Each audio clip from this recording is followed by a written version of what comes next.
Last weekend, Amir Khan took on Paul McCloskey in defence of his WBA Light-Welterweight title in Manchester. It was a dramatic week. It saw confusion, accusations of incompetence, and the fight was almost cancelled. Steve Bunce now gets exclusive access all areas to the fighters, trainers and officials in Big Fight Week. This is a pre-recorded programme, so please don't text or call.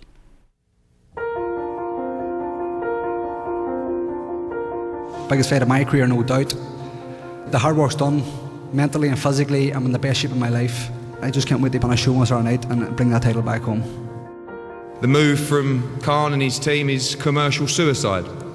What has been done here has probably killed Amir's credibility in the UK. But for any client that is ever represented in sports management or any sports, to lose the kind of money that Amir Khan has lost in the last week, if he can stay focused on this fight, then my hat goes off to him even more.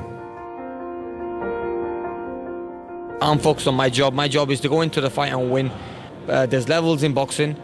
Paul McCloskey is European level, and the European level doesn't match the world level. He's a nice guy outside the ring, very respectful, but he's going to get knocked out on the night.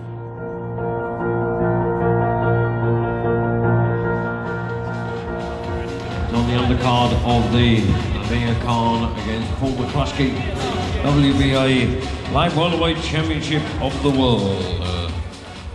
This is the start of a fight week that many thought would never even get started.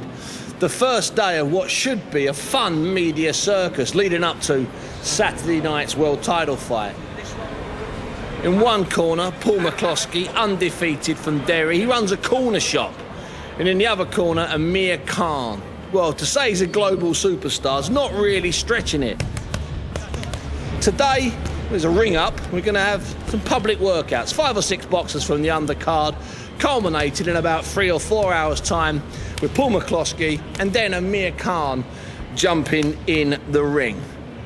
So after a weekend where the fight was on, then it was off, then it was on this channel, then it wasn't on that channel, then it was on this channel, I'm a bit confused. So I thought I'd find out what's going on.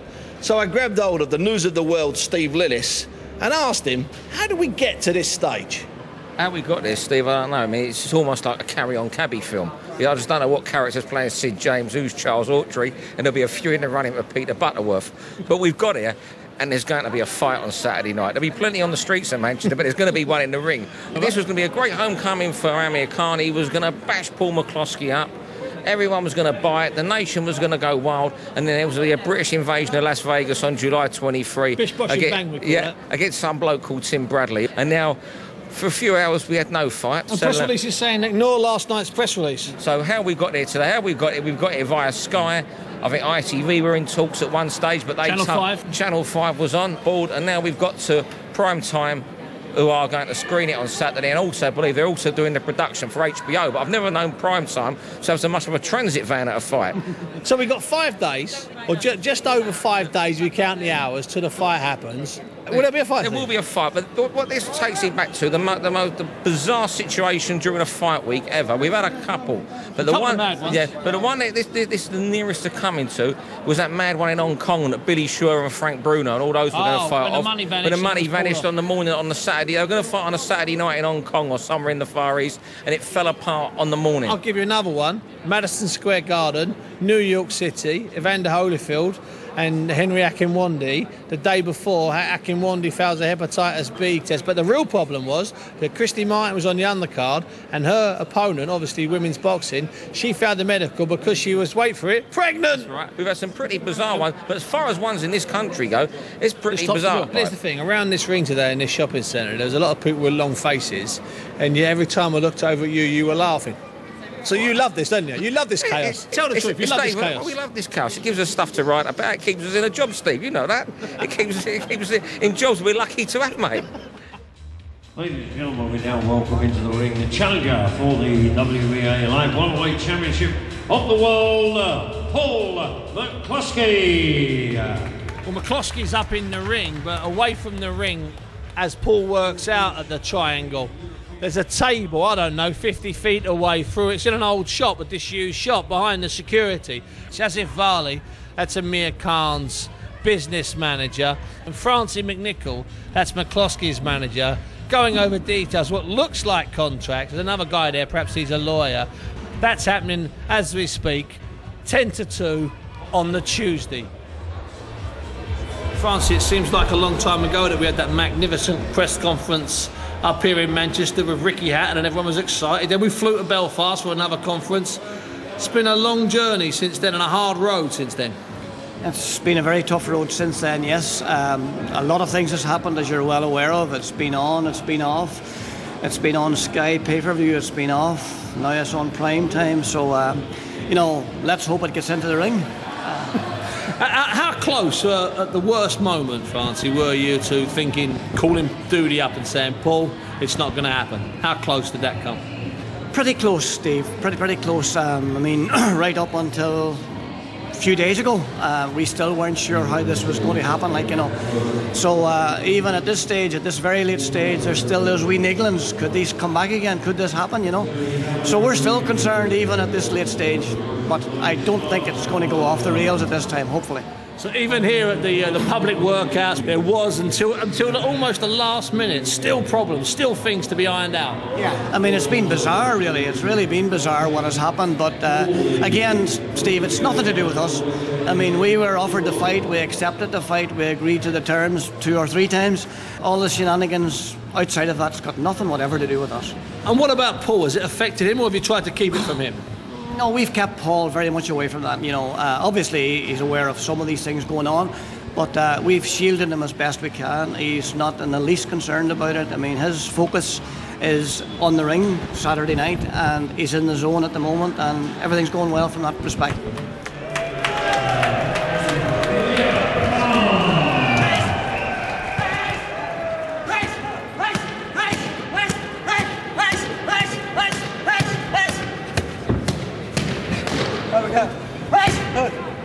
At the media workout, I saw Amir's dad, Shah Khan.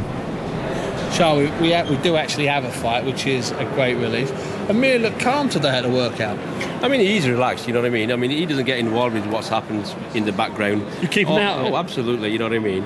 He doesn't need that sort of pressure on him, you know, and that's why we're there. He just concentrated on his training, and that's it. End of the day, all he was doing there, preparing for a fight, and that's exactly what he's been doing. Because there's been a lot of things sort of saying that he's had to take a major cut in money, and you just completely kept him away from that shot. No, absolutely. You know, I mean, obviously he knows that, you know what I mean. But you know, his bottom line is, end of the day, I mean, you got to look at the bigger picture further down the line, you know what I mean? Yeah. It's just one of them things. What happened is we just couldn't get an agreement with Sky, but it's just unfortunate. But you know, it's no loss. No, I don't think there's a loss. I reckon it's just as good, you know, because it would have been good if it would have been on Sky Box Office, not Sky Sport 3. I mean, that was, I thought it was a bit of an embarrassment for Amir. No, come on, Tom's got us. Thank you. Okay. No, I get in trouble. No, we've got a queue waiting. I've got to move on now. Please. Amir finished training about 30 minutes ago, but there's about 200 or 300 people here, kids, adults, and grandmas. So he decided, Amir, that instead of going back to the hotel, he'd set up a table. He gave his security crew kittens. He set up a table and he's now signing something and having a picture taken of every single person. He's going to be here about 90 minutes. But he shook his shoulders, looked at me and said, what can I do? They've come to see me. So it's a rare thing, I reckon. It's quite entertaining, to be honest with you, because he's loving it. No one else in his group is enjoying it at all. Hi, mate. How you doing, pal? You all right? What's your name? Can you wish him luck as he goes into hospital next week for a big operation? Yeah, on his stomach. Listen, mate, good luck with everything, yeah? And stay strong, all right? Do you mind if we get a quick photo, is that? Turn around quickly.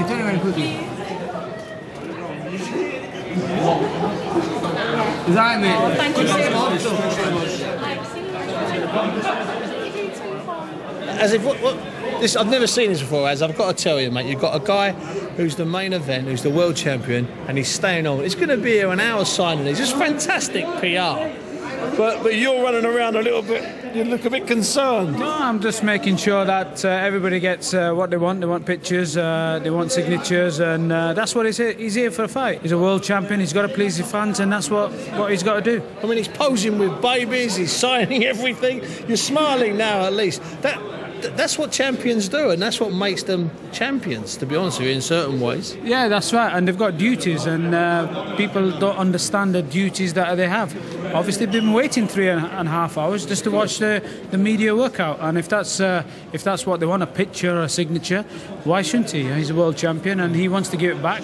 I can see, hopefully, the end of the line, and if that's the case, then he can get away as soon as possible. I'm going to go out and open the door, let a few more down, so he can stay a little bit later. He can stay here for his evening meal. Well, I think you'll be doing all the signatures, Steve, because you're more famous than he is.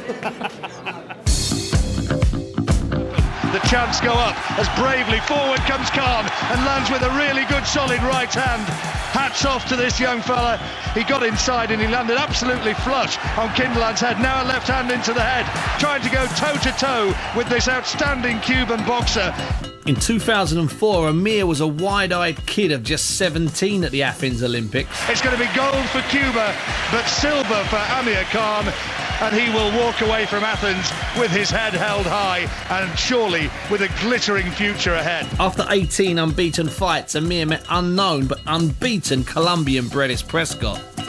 Prescott had stopped or knocked out 18 of his 19 victims. Amir Khan throws the first punch almost immediately. It's a wide-ranging left hook, but he's met with a stiff jab from Prescott, who stands his ground and throws a right hand followed by a left hook, and then another stiff jab from the taller Prescott. The difference in height is immediately apparent as the two men square up in centre ring, and Prescott is matching Khan in the early stages, and he's got him with a left hook, and Khan is down. Two successive left hooks. Terry O'Connor, the referee, is giving him every chance, and he allows Prescott back in. Another right hand, and Khan is trying to fight back, but he's down in his own corner, and this time it is definitely all over, and Amir Khan is exposed. This guy's record was too good. This guy was too tall. This guy was too powerful. It's the worst thing that you can ever imagine. You know, I lost, but you know, great champions come back. And that's why I'm going to come back. Huge response to the bell from the crowd here. Everybody in the arena on their feet. 3 minutes between Amir Khan and world title glory, but Kotelnik gets through with his best punch of the fight. Let him have it now. The bell will